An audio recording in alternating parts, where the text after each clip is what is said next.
Hello बच्चों, let's see the question. So the question says post transcriptional regulation includes. बेटा बात करेंगे हम लोग पोस्ट ट्रांसक्रिप्शन रेगुलेशन के बारे में। पोस्ट ट्रांसक्रिप्शनल ट्रांसक्रिप्शनल रेगुलेशन के बारे में।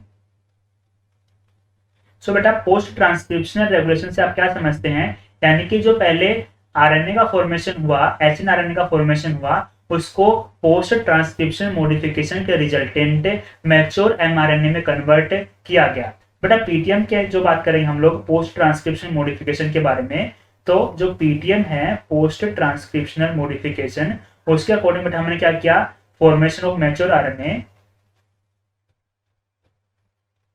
फॉर्मेशन ऑफ मैच्योर एमआरएनए, हमने मैच्योर एमआरएनए का फॉर्मेशन किया।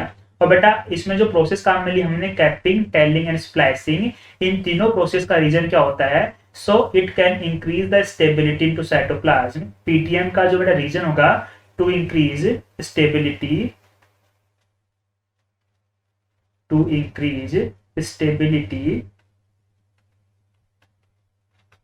अब बेटा स्टेबिलिटी इंक्रीज कैसे होगी, तो बेटा हमको मालूम है कि डीएनए का फॉर्मेशन तो कहां पे हुआ है, न्यूक्लियस में हुआ है। अब इस डीएनए को न्यूक्लियस से साइटोप्लाज्म के अंदर ट्रांसपोर्ट किया जाएगा। कब, जब इसके अंदर पोस्ट ट्रांसक्रिप्शन मॉडिफिकेशन हो जाएगा, उसके बाद इसको न्यूक्लियस से निकाल करके साइटोप्लाज्म में भेजा जाएगा। अब जब साइटोप्लाज्म में बेटा हमारा आरएनए जाएगा, वहां पर होगा ट्रांसलेशन का प्रोसेस, यानी कि अब उस आरएनए से प्रोटीन का फॉर्मेशन होगा। लेकिन बेटा एक बात और ध्यान रखने वाली है कि साइटोप्लाज्म के अंदर न्यूक्लियस टाइप के एंजाइम प्रेजेंट होते हैं।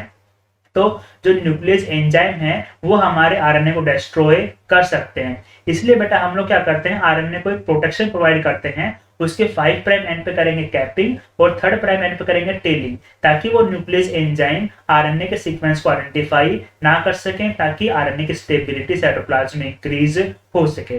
सो बेसिकली बेटा हमने इसमें 2 प्रोसेस काम में ली। पहला क्या किया कि ट्रांसक्रिप्शन होने के बाद में हमने उस आरएनए को न्यूक्लियस से निकाल के साइटोप्लाज्म में ट्रांसफर किया। और सेकंड प्रोसेस क्या किया, जब वो साइटोप्लाज्म में पहुंचेगा बेटा तो उसकी स्टेबिलिटी इंक्रीज हो जाएगी। इंक्रीज क्यों होगी, क्योंकि हमने पहले ही उसके अंदर डिफरेंट टाइप के मॉडिफिकेशंस कर दिए हैं। 5 प्राइम एंड पे हमने की है कैपिंग और 3rd प्राइम एंड पे हमने की है tailing. Clear. So according to this our correct answer will be option D, that is both B and C. Best of luck.